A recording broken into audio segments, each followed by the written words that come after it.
का मानना था कि देश की तरक्की के लिए देश के हर वर्ग को समानता का अधिकार मिलना जरूरी है। बचपन में हुए भेदभावों की वजह से अंबेडकर हिंदू धर्म को छोड़ना चाहते थे। उनका मानना था कि हिंदू धर्म को छोड़ना धर्म परिवर्तन नहीं बल्कि गुलामी की जंजीरें तोड़ने जैसा है। डॉक्टर अंबेडकर की इस घोषणा के बाद हैदराबाद के निजाम समेत कई मुस्लिम संगठनों ने अंबेडकर को धर्म परिवर्तन के ऑफर दिए, लेकिन बाबा साहब ने हर ऑफर को ठुकरा दिया क्योंकि वो अपने समाज के लोगों को इज्जत से जीने वाला धर्म देना चाहते थे। इसीलिए वो हिंदू धर्म को छोड़कर बौद्ध धर्म की शरण में चले गए।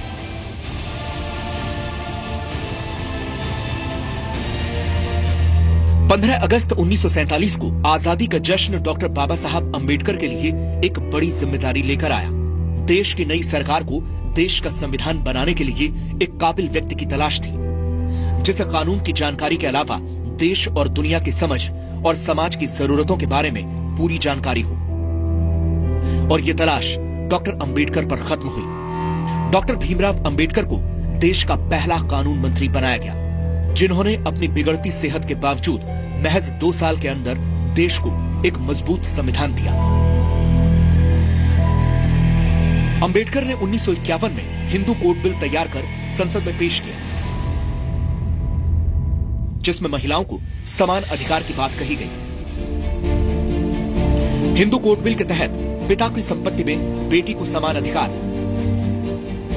विवाहित पुरुष को एक से अधिक पत्नी रखने पर प्रतिबंध और महिलाओं को भी तलाक का अधिकार शामिल था।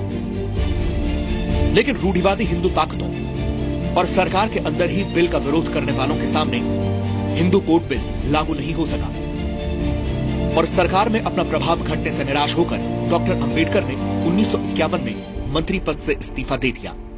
अपने इस्तीफे में डॉक्टर अंबेडकर ने लिखा,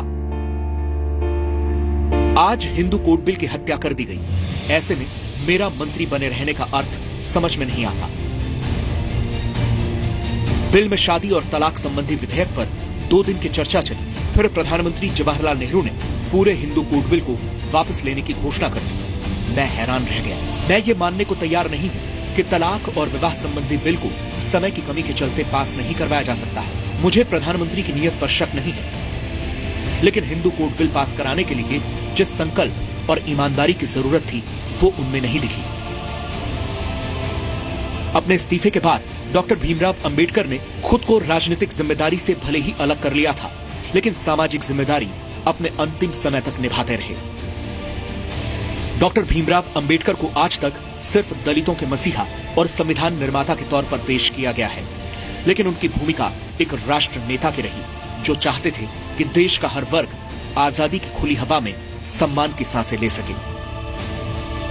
ब्यूरो रिपोर्ट, जी मीडिया। आज डॉक्टर भीमराव अंबेडकर की 125वीं जयंती पर देश की तमाम राजनीतिक पार्टियों ने भी उन्हें खूब याद किया और हर किसी में डॉक्टर अंबेडकर पर कब्जा जमाने की होड़ लगी हुई थी।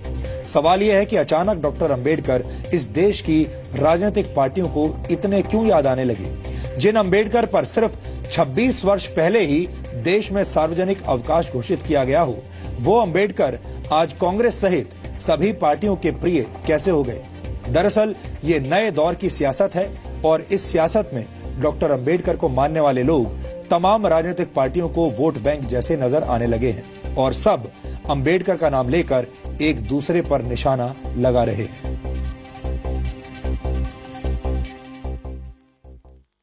बाबा साहब अंबेडकर, उन पर जो बीती थी, शिक्षा में उनका साथ अपमान, जीवन के हर कदम पर अपमान, कितना जहर पिया होगा इस महापुरुष ने, कितना जहर पिया होगा जीवन भर। और जब संविधान लिखने की नौबत आई, अगर वो सामान्य मानवी होते, हम जैसे सामान्य मानवी होते, तो उनकी कलम से संविधान के अंदर कहीं तो कहीं उस जहर की एकाध बिंदु तो निकल पाता। लेकिन ऐसे महापुरुष थे जिसने जहर पचा दिया। अपमानों को झेलने के बाद भी जब संविधान बनाया तो किसी के प्रति कटुता का नामो निशान नहीं था, बदले का भाव नहीं था, वैर भाव नहीं था। इससे बड़ा क्या महानता हो सकती है। बाबा साहब डॉक्टर भीमराव अंबेडकर के देहांत के बाद और खास तौर से बीएसपी के गठन होने के बाद से अब पूरे देश में कांग्रेस पार्टी व बीजेपी एंड कंपनी के लोग तो इनकी जयंती मनाने को लेकर जो हर वर्ष किस्म किस्म की नाटकबाजी करते हैं, तो ये सब केवल बाबा साहब डॉक्टर अंबेडकर के अपने दलित समाज का व उनके अनुयायियों का, अन्य और अनुयायियों का वोट लेने के लिए ही अपने अपने राजनीतिक स्वार्थ में ये लोग कर रहे हैं। कि अब वोट मिलने की संभावना नहीं है तो इसी तरह से समाज को बांटो, लोगों को गुमराह करो।